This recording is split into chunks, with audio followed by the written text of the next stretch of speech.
Radio Kantipur, radio राष्ट्रको।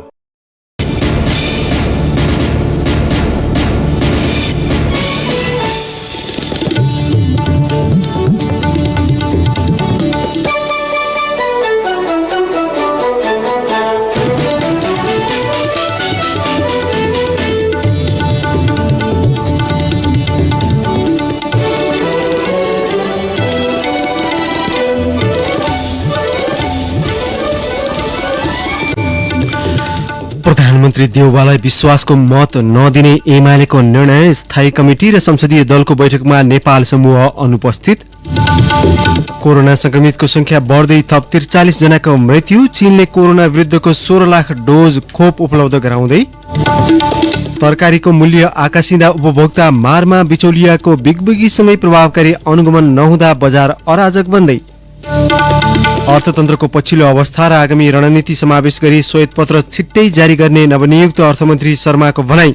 लक्ष्य अनुसारको पुँजीगत खर्च र राजस्व संकलन गर्न सरकार गत वर्ष पनि चुक्यो।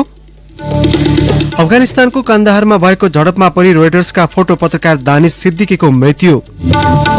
र राष्ट्रिय महिला भलिबल टोलीले एसियन च्याम्पियनसिप खेल्न नपाउने, नेपालमा कोरोना संक्रमण बढ्नु मुख्य कारण। नमस्कार, कान्तिपुर डायरीका साथमा साथी प्रिन्स र म अनिल। समाचार अब विस्तारमा।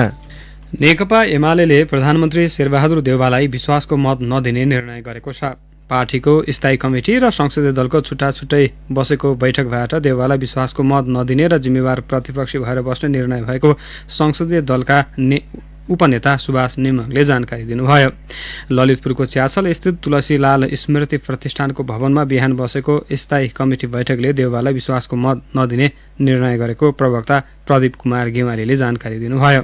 बैठकले आफ्ना सबै सांसदहरूलाई पार्टीको निर्णय मान्न निर्देशन समेत दिएको छ।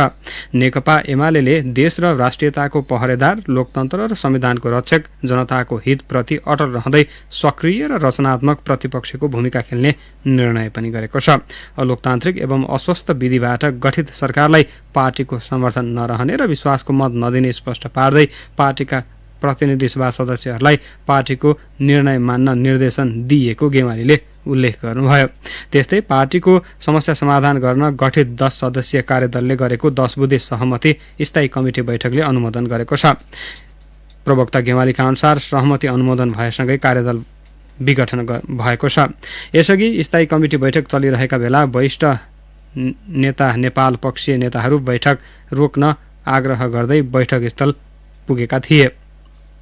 तर अध्यक्ष ओलीले बैठक जारी रहने बताएपछि नेपाल पक्षका नेताहरू स्थायी कमिटी बैठकमा सहभागी नभई फर्किएका थिए। उनीहरू संसदीय दलको बैठकमा समेत उपस्थित भएनन्।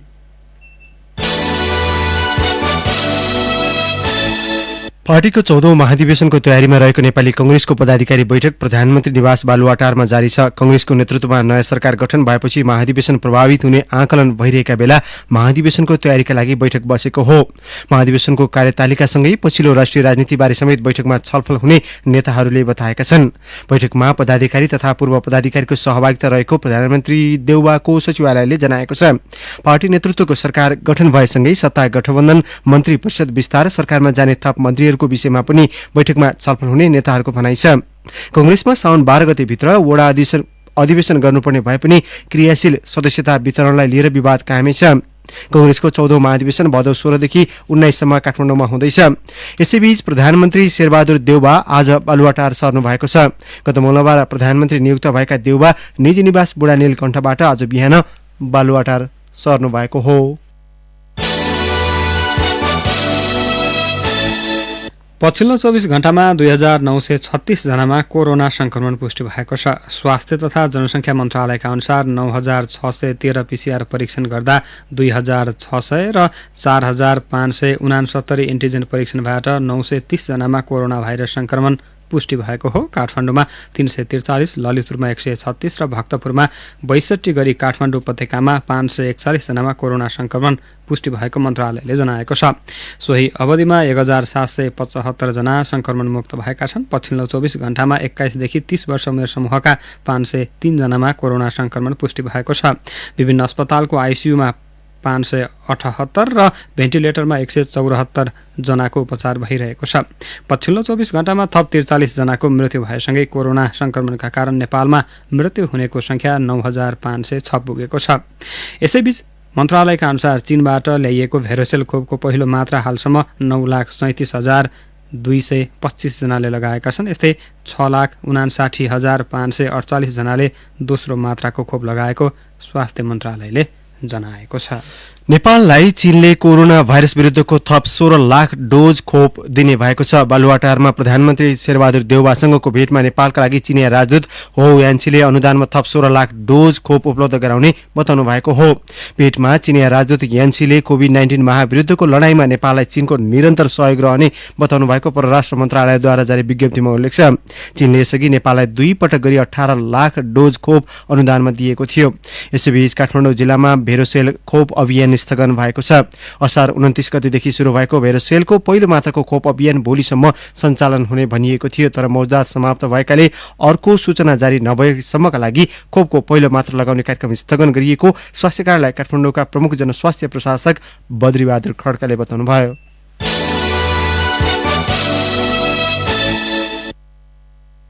नवनियुक्त महान्यायाधिवक्ता खम्बबहादुर खातीले आज शपथ लिनुभएको छ। सर्वोच्च अदालतमा एक समारोहका बीच खातीले प्रधान न्यायाधीश चोलेन्द्र शमशेर जबरा समक्ष पद तथा गोपनीयताको शपथ लिनुभएको हो।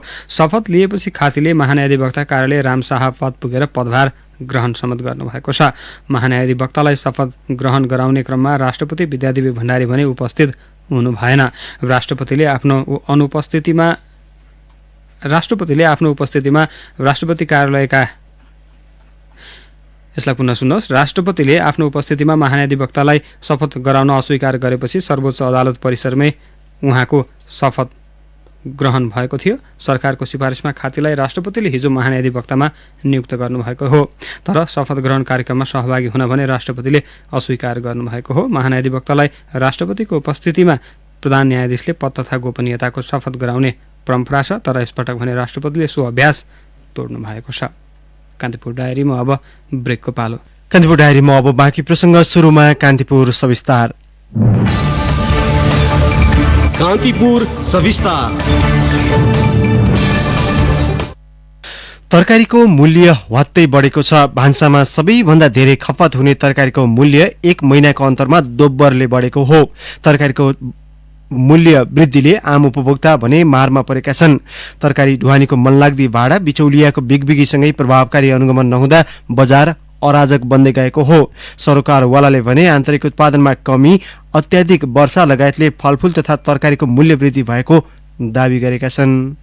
सामान्यतः बर्खामा हरियो तरकारीको मूल्य केही बढ्छ। तरकारी कुहिने बिग्रिने हुँदा औसतमा किलोमा 2-4 रुपैयाँ बढ्नु स्वाभाविक हो, तर पछिल्लो समय बजारमा सबै जसो तरकारीको भाव 1 महिनामा दोब्बरसम्म पुगेको छ। कालीमाटी फलफूल तथा तरकारी बजार विकास समितिको तथ्याङ्क अनुसार गत जेठमा प्रति किलो 27 रुपैयाँ रहेको भन्दा असारमा 54 रुपैयाँ 66 पैसा, स्थानीय काउली प्रति किलो 42 रुपैयाँबाट बढेर 70 रुपैयाँ 68 पैसा, बोडी 74 रुपैयाँ 47 पैसाबाट बढेर 96 रुपैयाँ 37 पैसा पुगेको छ। यस्तै गत जेठमा 58 रुपैयाँ रहेको गाजर असारमा 98 रुपैयाँ 52 पैसा, 121 रुपैयाँ रहेको मटर कोसा 145 रुपैयाँ, 47 रुपैयाँ रहेको घिउ सिमी 86 रुपैयाँ पुगेको छ। यी सबै होलसेल मूल्य हुन्। खुद्रा बजारमा यो भन्दा पनि बढी मूल्यमा तरकारीको कारोबार भइरहेको छ। वर्षा तथा उत्पादनमा भएको कमी लगायतका कारण तरकारीको मूल्य वृद्धि भएको बताउँछन् कालीमाटी फलफूल तथा तरकारी थोक बजार व्यवसायी संघका अध्यक्ष गीता प्रसाद आचार्य। पानी पनि बढी गइरहेछ। उत्पादन मरल 10 मिनट लगाएर सुरु भइरहेको समयमा अहिलेसम्म बिउ पाएको छैन भनेर अब हाम्रो बिउ आउनु पर्यो अमेरिकाबाट, जापानबाट, जर्मनीबाट, कोरियाबाट, अस्ट्रेलिया, युनाइटेड मुलुकबाट आउनु पर्ने बिउहरू सर आएको छैन। र यहाँ भएको गत सालकै बिउहरूलाई जोगाड गरेर लगाएर पनि अलिक कम हो। अहिले सिजन सकिएका तरकारीको मूल्य बढ्नु स्वाभाविक भए पनि सबै तरकारीको वृद्धि हुनु अस्वाभाविक हो। पछिल्लो एक साताको विवरण हेर्ने हो भने कालीमाटीमा माग अनुसार नै तरकारी आयात भइरहेको छ, तर बजारमा मूल्य अन्तर बढी नै देखिन्छ। कालीमाटीमा दैनिक सरदर 800 मेट्रिक टन तरकारी आपूर्ति हुने गरेको छ। वर्षातको मौसममा तरकारीको मूल्य घटबढ हुनु स्वाभाविक भएको सुनाउँछन् समितिका सूचना अधिकारी विनय श्रेष्ठ। सिजनमा यस्तै हो, यही अब अलिक उच्च तहमा पुग्ने र त्यसैमा अफ्सेट हुने त्यो किसिमको प्रवृत्ति रहन्छ। अस्ति बढी बर्सात हुँदाखेरि राजमार्गहरू अवरुद्ध हुँदाखेरि चाहिँ अलिकति आवागमनमा चाहिँ तलमाथि भएको थियो होइन। अब अहिले त आइरहेको छ, त्यस्तो किसिमको चाहिँ छैन। अहिलेको आगमनको स्थितिलाई हेर्दाखेरि पनि राम्रै छ, 700-800 टन दैनिक आइरहेको छ। बजारमा मूल्य हस्तक्षेप गर्ने दायित्व वाणिज्य आपूर्ति तथा उपभोक्ता संरक्षण विभागको भए पनि उजुरी आएपछि मात्रै विभागले अनुगमन गर्छ। यसले पनि मूल्य बढाउन चाहनेलाई थप बल पुगेको सरकारवाला बताउँछन्। मूल्य वृद्धिबारे कालीमाटी फलफूल तथा तरकारी बजार विकास समितिसँग समन्वय गरेर अनुगमन गरिने बताउँछन् विभागका प्रवक्ता शिवराज सेढाई। यो अन्तर्निकाय समन्वयका समस्याहरू पनि छन्, विभागको एकल प्रयासले मात्रै सम्भव छैन र हामी निरन्तर लागिरहेछौँ। अहिलेको टिम चाहिँ अहिले कृषकको बारीमा उत्पादन नै छैन। उत्पादित तरकारी पनि वर्षातका कारण बजारसम्म आइपुग्नै पाएका छैनन्। बजारमा आपूर्तिको कमी हुनुको प्रमुख कारण भारतीय बजार समेत रहेको छ। वर्षाका कारण तरकारी उत्पादन प्रभावित भएको, ग्रामीण क्षेत्रका सडक बिग्रिएको तथा किसानले नै उच्च मूल्यमा तरकारी बिक्री गर्न थालेपछि मूल्य बढेको गुनासो व्यवसायीले गर्ने गरेको सुनाउँछन् पुनः कालीमाटी फलफूल तथा तरकारी बजार विकास समितिका सूचना अधिकारी श्रेष्ठ। अहिलेको खपतको स्थिति हेर्ने हो भने पनि अब त्यति अघिल्लो पटकको जस्तो त्यति प्रबल छैन। किन भन्दाखेरि कतिपय सेक्टरहरू बन्द नै छन्। माग जति प्रबल हुनुपर्ने त्यति भइसकेका छैन। अब उत्पादन कम छ।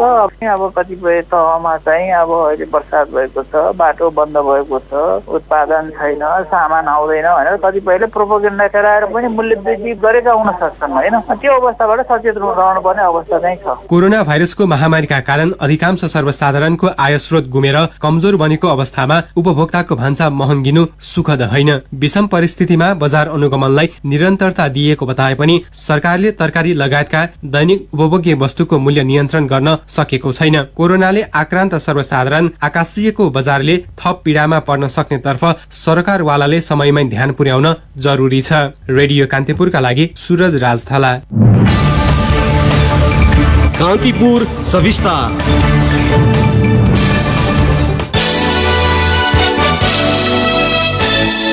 धरानस्थित बीपी कोइराला स्वास्थ्य विज्ञान प्रतिष्ठानका चिकित्सक, नर्स, कर्मचारी र विद्यार्थीको माग सम्बोधन गर्न सरकार सचिवको संयोजकत्वमा 8 सदस्यीय कार्यदल तथा जाँचबुझ समिति गठन गरेको छ।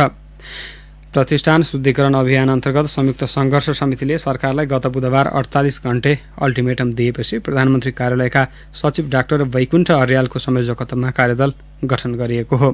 प्रतिष्ठानमा राजनीतिक नियुक्ति लिएर आउने उपकुलपति, शिक्षा अध्यक्ष, अस्पताल निर्देशक र रजिस्ट्रार जस्ता पदाधिकारीले व्यापक आर्थिक अनियमितता गरेको भन्दै पछिल्लो समय बीपीमा प्रदर्शन हुँदै आएको छ। प्रतिष्ठानमा पछिल्लो समय 7 अर्ब रुपैयाँ सञ्चित घाटा र 1 अर्ब 50 करोड रुपैयाँ भन्दा बढी बेरुजु भएको भन्दै चिकित्सक, नर्स, कर्मचारी र विद्यार्थी 1 महिनादेखि आन्दोलित छन्। संयुक्त सङ्घर्ष समितिले 4 पदाधिकारीलाई बर्खास्त गरेर यसअघि विज्ञहरूको समितिले सुझाएको प्रतिवेदनको आधारमा योग्य, दक्ष, वैज्ञानिक, प्राविधिक व्यक्तिहरूलाई पदाधिकारीको रूपमा नियुक्त गर्न माग गर्दै आएका छन्।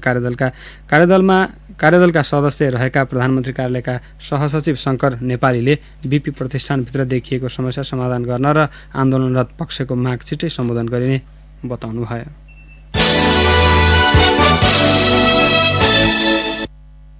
राष्ट्रिय मानवाधिकार आयोगले वैदेशिक रोजगारीमा जाने नेपाली श्रमिकका लागि खोप सुनिश्चित गर्न सरकारसँग माग गरेको छ। आयोगका प्रवक्ता टीकाराम पोखरेलद्वारा जारी विज्ञप्तिमा आप्रवासी नेपाली श्रमिकका लागि तत्काल खोप सुनिश्चित गर्न आग्रह गरिएको हो। विज्ञप्तिमा भनिएको छ, वैदेशिक रोजगारीमा जाने नेपाली श्रमिकका लागि गन्तव्य देशमा जानु अगाडि स्वदेशमै एकपटक मात्रै लगाए हुने र गन्तव्य मुलुकले समेत मान्यता दिएको कोभिड-19 को जोखिमबाट बच्न सकिने खोप लगाउने वा अन्य वैकल्पिक बाटो खोज्न तथा गन्तव्य मुलुकमा नेपाली श्रमिकलाई पढ्न सक्ने कठिनाइको न्यूनीकरणका लागि आवश्यक सहजीकरण गरिदिन र नेपाली श्रमिकको मानवाधिकारको संरक्षण गर्न आयोगले सरकारलाई आग्रह गरेको हो। यसअघि आयोगले आप्रवासी श्रमिकलाई उद्धार, स्वदेश फिर्ती तथा पुनर्एकीकरण गराई उनीहरूको मानवाधिकार संरक्षणका लागि आवश्यक पहल गर्न सरकारलाई सिफारिस गरेको थियो। कान्तिपुर डायरीमा अब रुकुम डायरीको पालो। रुकुम डायरीमा महेश केसीको नमस्कार। रुकुम पश्चिममा गहुँ उत्पादन घटेको तथ्याङ्क सार्वजनिक भएको छ। गत वर्ष 14,516 मेट्रिक टन गहुँ उत्पादन भएको थियो। चालु आर्थिक वर्षमा भने 11,241 मेट्रिक टन मात्र गहुँ उत्पादन भएको छ। यो गत वर्षको तुलनामा 3,275 मेट्रिक टन अर्थात 22.56% कम हो। जिल्लामा कुल 9,690 हेक्टर क्षेत्रफलमा गहुँ खेती हुने गरेको छ। यो वर्ष कम पानी पर्दा गहुँ उत्पादनमा कमी आएको कृषि विकास कार्यालयका सूचना अधिकारी प्राविधिक सहायक महेश कुमार विष्टले जानकारी दिनुभयो। असोजदेखि चैत्रको बीचमा कम पानी परेकाले गहुँ उत्पादनमा गिरावट आएको उहाँको भनाइ छ। रुकुम पश्चिममा करिब 3,200 हेक्टर खेतीयोग्य जमिन मात्र सिंचाइको पहुँचमा छ। रुकुम पश्चिमको बाँफीकोट गाउँपालिका 3 सरसुकाँडामा आगलागीले ध्वस्त भएका घर ठाडिएका छन्। गत फागुन 24 गते वनमा लागेको आगो गाउँमा पस्दा 12 घर र 2 गोठ गरी 14 घरगोठ जलेर नष्ट भएका थिए। नयाँ घर निर्माण गरेर जस्ता पाताले छाइएको छ। वडा कार्यालयले जस्ता पाताको व्यवस्था गरेको हो भने अन्य सहयोग जिल्ला विपद व्यवस्थापन समिति, गाउँपालिका, रेडक्रस लगायत निकायबाट भएको हो। रुकुम पूर्वमा सञ्चालित सार्वजनिक गाड़ीहरूमा भाडा दर अत्याधिक महँगो भएपछि पुरानै भाडा दर लागू गर्न निर्देशन दिएको छ। जिल्ला प्रशासन कार्यालयमा बसेको सर्वपक्षीय बैठकले यसअघि तोकिएको भन्दा बढी भाडा नलिन यातायात व्यवसायी र सवारी चालकहरूलाई निर्देशन दिएको हो। जिल्लामा निषेधाज्ञा हुनुभन्दा पहिले जुन रेट दरमा गाड़ीहरू सञ्चालन भएका थिए अहिले पनि सोही अनुसार गर्न यातायात व्यवसायीलाई निर्देशन गरिएको निमित्त प्रमुख जिल्ला अधिकारी रविन्द्र बुढा छेत्रीले बताउनुभयो। हवस् त रुकुम डायरी आजलाई यति नै। महेश केसी बिदा हुन्छु। नमस्कार। सहकर्मी महेश केसीको रुकुम डायरीपछि कान्तिपुर डायरीमा पुनः ब्रेकको पालो।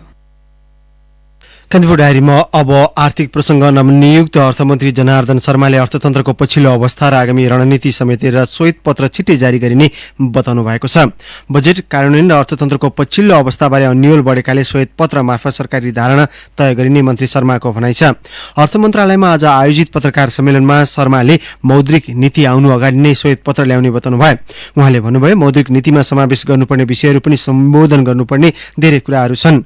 आगामी मार्गचित्रको बारेमा श्वेत पत्रले मार्गनिर्देश गर्नेछ। श्वेत पत्रले पुँजी बजारमा देखिएको समस्यालाई पनि सम्बोधन गर्ने अर्थमन्त्री शर्माको भनाइ छ। वर्तमान सरकारले छुट्टै बजेट वा पूरक बजेट ल्याउने चर्चा चलिरहेका बेला अर्थमन्त्री शर्माले बजेटको विषय भने संसदबाट टुङ्गो लगाउने बताउनु भयो। अध्यादेशबाट आएको बजेटलाई संसदमा पास गर्ने वा नयाँ ल्याउने भन्ने बारेमा उहाँले केही खुलाउनु भएन। यसअघि तत्कालीन अर्थमन्त्री डाक्टर युवराज खतिवड़ाले मुलुकको अर्थतन्त्रको मुहार समावेश गरी ल्याएको श्वेत पत्रको निकै आलोचना भएको थियो। यसैबीच सरकारको पुँजीगत खर्च गत आर्थिक वर्षमा 65% सीमित भएको छ। गत आर्थिक वर्षका लागि विकास निर्माणतर्फ 3 खर्ब 52 अर्ब रुपियाँ बजेट विनियोजन गरेको सरकारले लक्ष्यको 2 खर्ब 28 अर्ब रुपियाँ मात्रै खर्च गरेको हो। यद्यपि 2 खर्ब 52 अर्ब संशोधित लक्ष्य अनुसार 90% खर्च भएको अर्थ सचिव शिशिर कुमार ढुङ्गानाले दावी गर्नुभयो। कोभिड-19 को जोखिमका कारण सरकारको राजस्व पनि प्रभावित भएको छ। 9 खर्ब 60 अर्बको राजस्वको संशोधित लक्ष्य राखिएकोमा 9 खर्ब 38 अर्ब मात्रै संकलन भएको अर्थ सचिव ढुङ्गानाले बताउनुभयो। कान्तिपुर डायरीमा अब अन्तर्राष्ट्रिय प्रसङ्ग। अफगानिस्तानको कन्दहार प्रान्तको स्पिन बोल्दाक जिल्लामा तालिबान र अफगान सुरक्षा फौजको झडपमा परि रोयटर्सका फोटो पत्रकार दानिश सिद्दिकीको मृत्यु भएको छ। पुलित्जर पुरस्कार विजेता फोटो पत्रकार सिद्दिकीले केही दिन यता कन्दहारको तालिबान प्रभावित क्षेत्रबाट रिपोर्टिङ गरिरहेका थिए। झडपमा परि दानिशको मृत्यु भएको अफगानी राजदूत फरिद ममुन्डाजलाई उद्धृत गर्दै बीबीसीले जनाएको छ। त्यस्तै अफगानिस्तानको टोलो न्युजले पनि अफगान सुरक्षा फौज स्रोतलाई उद्धृत गर्दै दानिशको मृत्यु भएको पुष्टि गरेको छ। टेलिभिजन संवाददाताका रूपमा पत्रकारिता सुरु गरेका उनी सन् 2010 मा रोयटर्समा इन्टर्नका रूपमा आबद्ध भएका थिए। 2 दिन अघि मात्रै उनले कन्दहारमा एकजना प्रहरीको उद्धारमा सुरक्षा फौजसँगको टोलीमा खटिदाको अनुभव ट्विटरमा शेयर गरेका थिए। अफगान सुरक्षा फौज र तालिबान बीचको भिडन्तमा भाग्यले बाँच्न सफल भएको भन्दै आफै चढेको गाडीमाथि रकेट आक्रमण भएको दृश्य समेत पोस्ट गरेका थिए। कान्तिपुर डायरीमा अब खेल प्रसङ्ग। नेपाली राष्ट्रिय महिला भलिबल टोलीले फिलिपिन्समा आयोजना हुने भनिएको Asian volleyball championship AVC senior महिला भलिबल च्याम्पियनसिपमा सहभागिता नजनाउने भएको छ। एभीसीले आज सार्वजनिक गरेको समूह तालिकामा 8 टोलीको मात्रै सहभागिता रहने भएको छ। एभीसीको तालिकामा समूह ए मा आयोजक फिलिपिन्स, काजाकिस्तान, उज्बेकिस्तान र चाइनिज ताइपेई छन्। समूह बी मा थाइल्याण्ड, दक्षिण कोरिया, इरान र अस्ट्रेलिया समावेश छन्। कोरोना संक्रमण तीव्र बनिरहेको नेपाल, भारत, हङकङ र जापानको नाम खेल तालिकामा समेटिएको छैन। खेल आगामी भदौ 13 देखि 18 सम्म आयोजना हुँदैछ। नेपालले पहिलोपटक एसियन भलिबल च्याम्पियनसिपमा सहभागिता जनाउने तयारी गरेको थियो। टोकियो ओलम्पिकमा सहभागी हुन नेपालको सेभ द मिसनको टोली जापान प्रस्थान गरेको छ। नेपाल ओलम्पिक कमिटी एनओसीका अध्यक्ष जीवनराम श्रेष्ठले राष्ट्रिय खेलकुद परिषद राखेप सदस्य सचिव रमेश कुमार सिलुवाल नेतृत्वको 10 सदस्यीय टोली बिहान पाउने 12 बजे त्यसतर्फ प्रस्थान गरेको बताउनुभयो।